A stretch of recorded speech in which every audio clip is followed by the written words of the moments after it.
Hello, everyone. This is Miles Phillips with the Most Best Podcast, coming at you in the most best way. I've got 109999 people on my butt. When you're looking at me, I got something on my rut. So, when I was turning 10 last year, I found a tooth in my toenail, and I decided that that does not belong there, so I put it back in my mouth.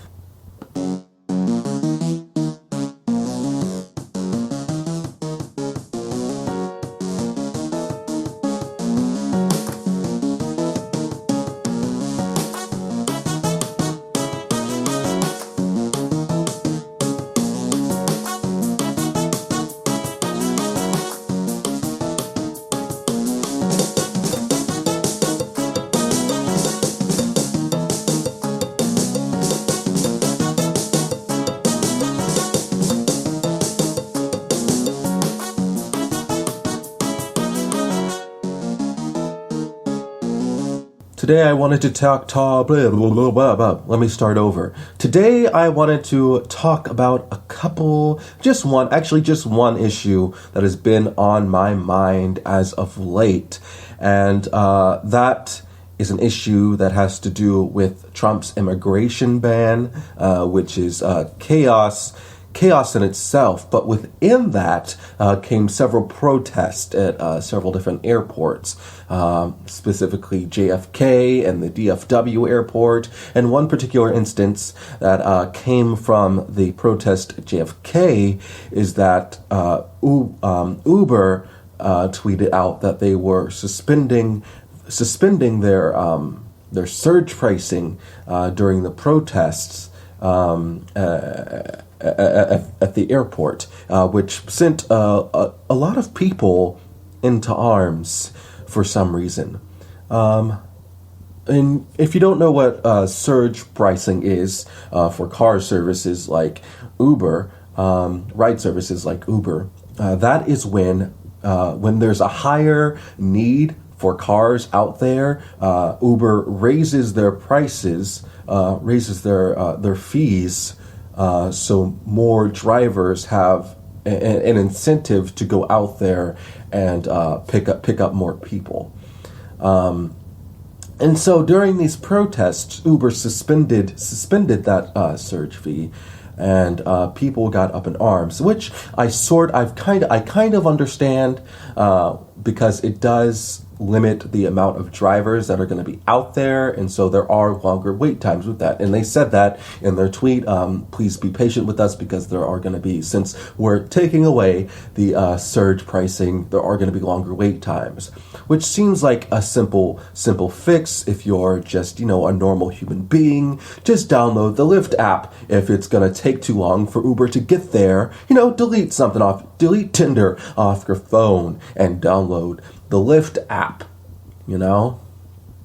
so you can get a ride home, so you don't have to just rely on Uber. I mean, there's other services out there, but people went up in arms, and there came this wave of this hashtag wave of delete Uber, and now everyone got on board to delete Uber, and it was just it still is kind of a big deal. And this got me I saw it on my Facebook, on the sidebar, on the trending bar, on the side of my Facebook feed. I saw this delete Uber hashtag, and I said to myself, what is this right now? And so I clicked on it, and I looked at it, and I was like, okay, let me research what this is all about. And when I say research, I mean all you have to do some research today, guys, to have more information on issues today, guys, all you have to do is get off of Facebook, get off of Facebook, go to Google, and type in the question you have. And naturally, the first link up there is going to be a Wikipedia article or something, okay? Scroll down a little bit farther and find a more reputable source for your information than Wikipedia.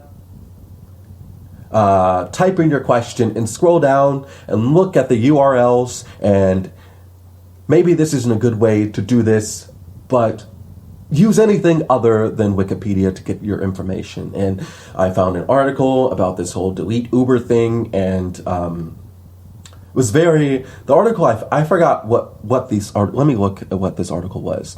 Sorry, excuse me if you hear clicking in the background.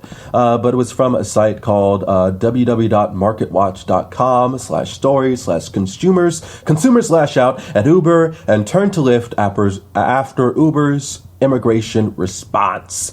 And in this article, it's very non-biased, I think, this article. It just gives you the facts about the situation. So then from there, you can form your own opinion about what happened, which more people should be doing nowadays, in my opinion. Don't get your information from a news source that leans heavily conservative or leans heavily liberal. Get the facts first. Get the facts about a situation, and then decide from there your opinion, because we're going down a rabbit hole, guys, and it's destroying us all. We're all gonna die in a large hole, in a vat of our own lazy stupidity. Not stupidity. Maybe that's a little much, but we're all gonna die eventually, guys. And do you want to die ill-informed, or do you want to die an informed person who took the 2 minutes it would take to get on Google to research a certain topic? But hey, okay. So in this article, it talks about what happened, and it has the direct tweet that Uber made, and Uber has apologized for this tweet. I think people are also mad that the Uber CEO met with Trump at some point, but so did other COOs, CFS, whatever they are. So have other companies. Apple and Facebook have also met with Trump. It doesn't mean they support Trump. It doesn't mean they want. It doesn't mean that they love Trumples. They met with him. I don't know what it means. I should look that up too. Maybe after this, I'll look that up. I didn't bother to because I wasn't thinking I was going to bring that up right now. But that's just something that was on my mind and I brought it up. Let's continue with what this real topic is about. This is about the delete Uber craze. And so people were like all up in arms about this. Here's the tweet from Uber. It says, surge pricing has been turned off at JFK Airport. This may result in longer wait times. Please be patient. That seems reasonable to me, doesn't it? That seems reasonable. You know, you don't know what they were doing. Maybe they were lowering. Maybe they were taking the surge price off, turning the surge price off, so that you would have cheaper rides out there. They supported your protest. They didn't want to charge you extra fees. So for practicing your First Amendment right. But hey, I guess that's just my opinion. That was my take on it. It wasn't an FU to all the people protesting. They were just turning the surge pricing off. But people take things out of context. And then they want to start things like delete Uber, which my dad is an Uber driver. He doesn't do it for his living. He works as a family and school family engagement specialist, student family school engagement specialist. He does work with the Arlington AISD school. That's redundant. The Arlington Independent School District of Arlington, Texas. He works with them, and he has a position there. But sometimes, to get some extra cash, he drives for Uber. And I think some people also do this for a living. They drive for Uber or other car services for a living. And deleting Uber is like, I mean, it's not that big of a deal, but it's leaving people, you're cutting people off of potential work that they could have, because you had an issue with Uber making rides cheaper for you, and you're impatient and don't want longer wait times, I guess. But hey, again, that's just me. which it got me thinking, and I've realized as of late, it's been going on for a while, but as of late, I've noticed that we have this issue with mob mentality, and I didn't know a whole lot about mob mentality. That was just something I thought of when I thought of the delete Uber stuff, and so I didn't know a whole lot about it. So I called up a dear friend of mine. His name is let's look here. Sorry. His name is Dr. James P. Cornisham. I said he was a dear friend of mine, but he's not. I don't know him that well. I've met him once in a library in North Dakota, but don't ask me why I was there. But I met him there, and very briefly, and he gave me his card. And I noticed that he studied at the University of Cambridge, and he studied at the University of Cambridge, and he got his doctorate in the studies of people. What goes into the study of people, or what that entails, I do not know. That is a question for him. If you want to talk to him, look him up on Google. But this is my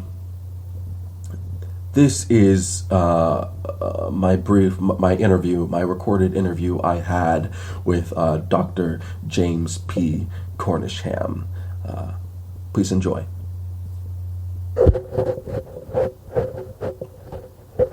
All right, is it there? The mic's in my. Okay, talk into the mic. Thank you very much. Thank you very much. Hello, Dr. James P. Cornisham here. Dr. James P. Cornisham here. Hello, Dr. James P. Cornisham.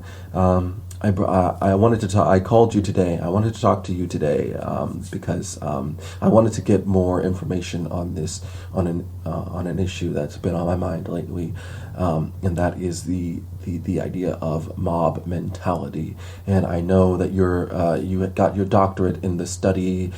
Yes. You got your doctorate in the studies of people and the actions of people, and within that you studied heavily. You did your thesis was on your senior thesis was on mob mentality, correct? Yes, yes, that is correct. My thesis was on mob mentality. And I would like to quote something that was in my thesis that I thought is very powerful and very pertinent, and that is this: real knowledge is to know the extent of one's ignorance. Oh yeah, I think isn't that a quote by Confucius or someone like? Isn't that a Confucius quote? No, I said it. I just said that. It's in my thesis. And what that means is acknowledge the fact that you're ignorant and fix it. Learn for yourself. That's very insightful, Doctor. Can you tell us a little bit about your studies on mob mentality? Well, it goes all the way back to when life was first created by Xandar the Gecko God. The instinct to follow the crowd is a basic human trait that has been around since the beginning of time. But progress was never made until one decides to think for his or her or gecko self. So when does mob mentality usually occur? Well, mob mentality comes when people don't take the time to form their own opinions. It's human nature to conform to what another is doing. Be conscious of that and try to break that mold. All right, so in other words, avoid being reactionary. Absolutely. Attempt to pay more attention. Think. There is a section of the human brain called the medial prefrontal cortex, which is the most active when people think for themselves and is more dormant when in a group. Like an angry mob of hipsters who go to this vintage coffee place, and they've been going for years, but not enough people go because it's crap coffee. Sure, it's aesthetically pleasing, but the coffee is tripe, and ends up turning into a Starbucks and full of soccer moms. And the guy named Larry, who writes below-average screenplays, and after 3, it's filled with hyped-up preteens who just got out of school and are looking to waste their daily allowance on venti frappuccinos. So, how do you think mob mentality affects us in this digital age we live in? Oh, it's worse. It's easy for an individual to share a BuzzFeed article with a flashy headline, and then for another to read that headline, either without reading the article or actually opening that link and devouring that shite information it contains, which leads to more shares, reactionary shares, without any further research into the issue at hand. Don't be a sheep.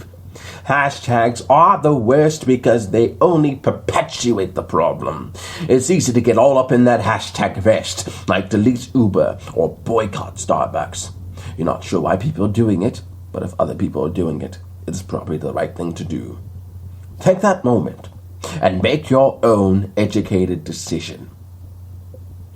But can mob mentality actually be a good thing? Well, most certainly. Especially when you want to take down corrupt government officials with small hands that smell of taint sweat and whose orange skin gives off stronger ultraviolet rays than the sun. But it's also very dangerous. Just look at how that lizard person in a saggy old man costume got elected. He appealed to a group with low medial prefrontal cortex activity. Wow, thank you so much for your insight on the issue of mob mentality. That's been very, very insightful. Thank you very much, Doctor. You are very welcome. Anytime. Yes, that was my interview, a clip of my interview with Dr. James P. Cornisham on the topic of mob mentality. He's very well regarded in many places. So to have that kind of mind on the show is very beneficial and very good for the world. I think, in my personal opinion, it's very good for us to have his insight on this world's issues. To go along with the theme of mob mentality in this episode, I wanted to bring up another issue that's been on my mind that closely relates to mob mentality, and that is the success of a particular movie called La La Land. La La Land is a movie that came out last year, and it's been nominated for lots of awards and has won some awards so far, not deservedly so. This movie came out last year. It's a musical about these two lovers in Hollywood. One is a jazz musician. The other is a struggling actress. It's about their love. It's a love story. It's a musical love story. And supposedly it's a callback to older movie musicals. And it's supposed to be revolutionary. People pride it on being a revolutionary for movie musicals, but in reality is nothing special. There's nothing special about it. But for some reason, this mob mentality thing has happened, and everybody loves this movie, even though it has no actual merit. It's an okay movie, all right? It's okay. It's not great. It's just good. The cinematography is great. It's a beautiful looking film. But everything else about it it's just not that good. See, while it has a bad script, it's messy, it's uneven, the characters are unlikable and pretentious and unbelievable in some cases. And I just didn't believe these two actors in these roles because I know them and I see them, and I didn't see those characters. I don't even remember the characters' names, and I just see these two characters on screen. And with these characters, I just see the actors. I just see the actors playing them. I see Emma Stone and I see Ryan Gosling, and that's all I thought in my head as I was watching this movie. I see Emma Stone sitting there singing and dancing, and Ryan Gosling playing piano and singing and dancing, and that's it. You know, there's nothing special. I wish that they cast lesser known names in this movie, because then I could have invested more in it and I could have believed it more. But I didn't believe Emma Stone as that struggling actress at all. It was just like, you're beautiful and I've seen you in lots of movies and you just look like you're playing a heightened version of yourself right now, a fictional version of yourself. That was just my opinion, you know? And that whole ending makes the rest of the movie, the majority of the movie, just a complete waste of time. They waste your time with that stupid, convoluted ending. And it's forgettable. Everything about it is forgettable. Except for that ending, which pissed me off. That ending pissed me off. But everything else about it is very forgettable. There's no music in that movie I remember, except for that City of Stars theme that Ryan Gosling played over and over again. But that's only because he played it over and over and over again, and they brought it up. It was like a motif that they brought up throughout the whole movie. But that's the only thing I remember. The only song I remember liking was the one that was supposed to be the bad sellout song. The John Legend's character he was also a jazz musician, but he was becoming more popular, and he was trying to make jazz become more mainstream. And with that, he brought up the very valid point that, I mean, it needs to change a little bit for people to get into it. I mean, jazz just can't be the same it's always been. For people to, you can't just throw it at people as it's always been, because they already know they don't like that. So you have to change it up a bit and be like, hey, this can be cool. This is cool. You should listen to this. But Ryan Gosling's character is so pretentious and so just into himself that he doesn't accept that. And so there's this one point where he joins John Legend's band, and so he's playing this music that John Legend has written that is, I guess, in his opinion, in Ryan Gosling's character's opinion, very selloutish.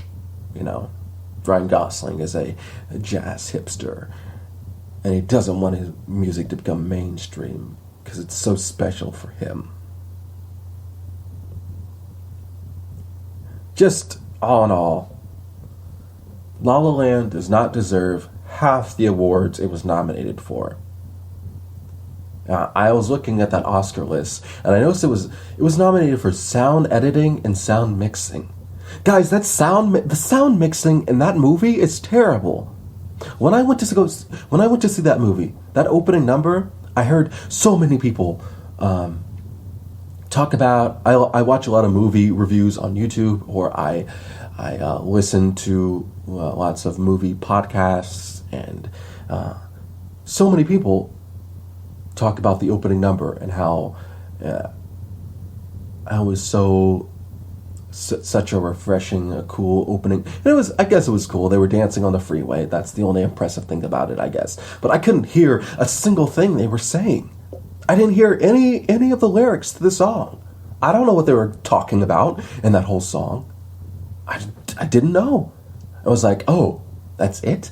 It was so uninspired and so just blah. And so the rest of the movie followed that same example where I know what they were going for, taking the surrealism of the musical and the heightened nature of a musical, and trying to throw some realism, some realistic situations in there, but it didn't work. It wasn't done well. It wasn't evenly spaced. It wasn't evenly mixed in there. It was just like, here's this stuff. I couldn't tell what it wanted to be exactly. But hey, that's my opinion. But this is the moral of this whole podcast episode. What I really wanted to get down to was this: La La Land sucks. If you get nothing, if you don't get anything else out of this podcast. If you don't get anything else out of this podcast, it's that you should walk away knowing the fact that La La Land is a mediocre film. This has been the most best pod. This has been the most best. Look at me. I can't even talk straight. I'm listening to myself in earphones, and there's like a delay, and it is throwing me off. I'm gonna take these off right now and end this podcast. Okay, here we go. This has been Miles Phillips with the Most Best Podcast, coming at you in the most best way. You can catch me on Facebook at Most Best Player, and you can catch me on YouTube as Most Best Player. I still do not have a Twitter, and my Facebook activity has been very limited. But you should follow. You should subscribe to my YouTube, and you should follow my Facebook because it's very beneficial for you, in my opinion. Maybe I'll start posting there more. You'll never know. I still don't have a Twitter account for Most Best Player. Maybe I should do that. Get on that. I'll get on that maybe after I end this. This is Most Best Podcast. Out.